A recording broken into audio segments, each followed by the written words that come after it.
اربوں روپے کی خربوں روپے کی ملکیت جو تھی وہ خالی کرائی گئی تھی, واگزار کرائی گئی تھی, اور اس سے غیر قانونی قبضے ختم کرائے گئے تھے پورے کراچی میں, ڈویژن میں, جس میں سارے ڈسٹرکٹ آتے ہیں. اور اگر آپ اسپیسیفک ملیر ڈسٹرکٹ کی بات کریں جہاں پہ ان کے فارم ہاؤس یا جو اس دن واقعہ ہوا, وہاں پر اس دن سے پہلے تک 1200 ایکڑ زمین جو ہے وہ خالی کرائی گئی, اور یہ آپریشن اسی کا تسلسل تھا.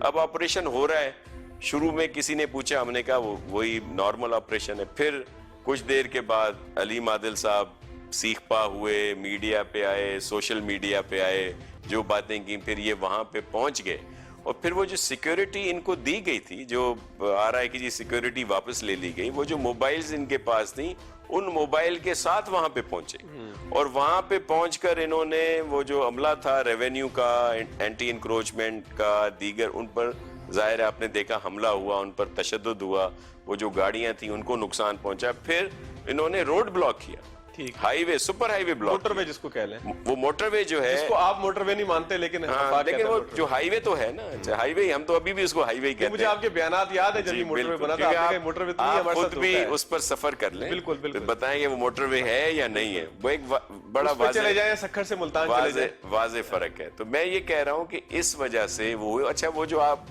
کہہ رہے تھے کہ وہ اسٹے تھا یا لیز, دیکھیں اس میں موسٹلی لیز ختم ہو چکی تھی, اسٹے بھی نہیں تھا ان پر. میں بھی ایک آدھ جگہ پہ ہو جس کی بھی قانونی طور پر ایڈوکیٹ جنرل صاحب نے تشریح کر دی ہے کہ پہلے تک کوئی اسٹے نہیں تھا, بعد میں ہوا ہے جب اس ایکشن کے بعد وہ کورٹ میں گئے ہیں تو وہ پھر کوئی اسٹے ہوا ہے. وہ کیا تھا, لیز تھی زمینیں 30 سالہ, اور اس میں موسٹلی لیز ختم ہو چکی تھی. اچھا اگر کوئی لیز موجود بھی ہے تو جس پرپس کے لیے دی گئی تھی وہ زمینیں لیز پہ, وہ تھا پولٹری اور ڈیری, اور آپ نے دیکھا کہ وہاں پہ کمرشل ایکٹیویٹی ہو رہی ہے, فارم ہاؤسز بنا دیے گئے, اب تو شادیاں بھی وہاں پہ ہوتی تھیں, پھر وہ بڑے چارجز ہوتے تھے, پورا ان کا بلوشرز ہیں جو انہوں نے خود دیے ہوئے ہیں ہر جگہ پہ, وہ جو کہتے ہیں ان کو مارکیٹنگ کی ہوئی ہے. تو یہ ساری چیزیں تھیں. اب وہاں پہ بتائیں سندھ گورنمنٹ کا, پیپلز پارٹی کا کیا قصور ہے؟ کیا کوئی قانون سے بالاتر ہے؟ اگر علیم عادل شیخ صاحب نہ ہوتے, کوئی اور ہوتا اور اسی طرح پولنگ اسٹیشنز پر جاتا, کوئی 20-30 کے قریب ہتھیار بندوں کے ساتھ, جس میں ہر طرح کے ویپنز تھے جو نظر آ رہے ہیں, تو کیا اس کو, اور وہاں پہ جا کے لڑائی جھگڑے کرتے, پولنگ میں گھسنے کی بات کرتے, تو کیا ان کو چھوڑ دیا جاتا؟ بالکل ٹھیک ہے. شاہ صاحب, سیکیورٹی واپس لی آپ لوگوں نے, اپوزیشن لیڈر ہے, بے شک نو منتخب ہے, میں نے آپ سے ٹھیک ہے مس یوز ہوا, اس کے اوپر وارننگ دی جا سکتی ہے. دیکھیں وہ ایک تو انہوں نے بھی یہ جواز پیدا کیا ہے کہ جی میں اس لیے اپنی سیکیورٹی لے کے گیا. ایک چیز کی وضاحت کر دوں آپ کو کہ ہم نے سیکیورٹی سندھ گورنمنٹ کے آرڈرز پہ نہیں ہوئی, چیف منسٹر صاحب نے یا ہمارے کسی کے کہنے پہ نہیں ہوئی, یہ انتظامیہ نے خود کی ہے, کیونکہ انہوں نے وہ ساری فوٹیج موجود ہیں کہ جی وہ اگر کہیں پہ کوئی آپریشن ہو رہا ہے اور آپ پولیس موبائلز وہاں پہ پہنچتی ہیں, اور وہی جو اہلکار ان کی سیکیورٹی پہ ہیں وہ اس میں حصہ لیتے ہیں, جو ایک کورٹ کے آرڈر پر ایک لیجٹیمیٹ کام ہو رہا ہے, ایک قانون کے مطابق کام ہو رہا ہے, اگر آپ اس میں خلل ڈالتے ہیں, اور اس میں خلل میں کون ساتھی بن رہے ہیں, جو ان کو سیکیورٹی پرووائڈ کی ہوئی ہے, جس کی کلپس بھی موجود ہیں, تو اس وجہ سے انتظامیہ نے وہ واپس کی تھی. لیکن ہمیں اس بات کا احساس ہے, ہم انہیں سیکیورٹی ضرور پرووائڈ کریں گے. اچھا تھوڑا سا آگے کی طرف چلتے ہیں. آئی جی سندھ ہٹانے کے حوالے سے کہا جاتا ہے کہ جو سندھ کے ایم پی ایز ہیں انہوں نے وزیر اعظم صاحب سے کہا ہے کہ آئی جی سندھ کو جو ہے وہ ہٹایا جائے, تو سندھ حکومت مزاحمت کرے گی, آئی جی صاحب کی پشت پناہی کرے گی. پشت پناہی اس سینس میں کہ ظاہر ہے کہ وہ ایک قانونی طور پر ایک آئی جی ہیں, تو آپ لوگ مزاحمت کی طرف جائیں گے یا جیسے وفاق کرے ان کی خدمات واپس لے لیتے دے دیں گے؟ دیکھیں میں آپ کو عرض کروں کہ اگر آئی جی صاحب قانون کے مطابق کام کر رہے ہیں تو ان کا واپسی جو ہے وہ مناسب نہیں ہے, کہ صرف اس وجہ سے کہ وہ اگر کسی کو یہ احساس دلاتے ہیں کہ بھئی آپ قانون سے بالاتر نہیں ہیں, آپ بھی ایک عام شہری ہیں, تو پھر اگر اس وجہ سے صرف ان کا ہٹا دیا جائے, ان کو چینج کر دیا جائے, تو غیر مناسب ہے. مجھے امید ہے کہ پرائم منسٹر صاحب ایسا نہیں کریں گے. بلکہ دیکھیں نیو کو سب دیکھتے ہیں نا آپ کے اس پروگرام کو, پاکستان میں بھی دیکھا جاتا ہے, پاکستان سے باہر بھی, میں بھی پرائم منسٹر صاحب دیکھ لیں, میں بھی ان کے وہ جو ترجمان یا ان کے جو ان کو باتیں پہنچاتے ہیں وہ دیکھ لیں. میں آپ کے توسط سے محترم پرائم منسٹر صاحب سے یہ گزارش کرتا ہوں کہ وہ اپنی ایک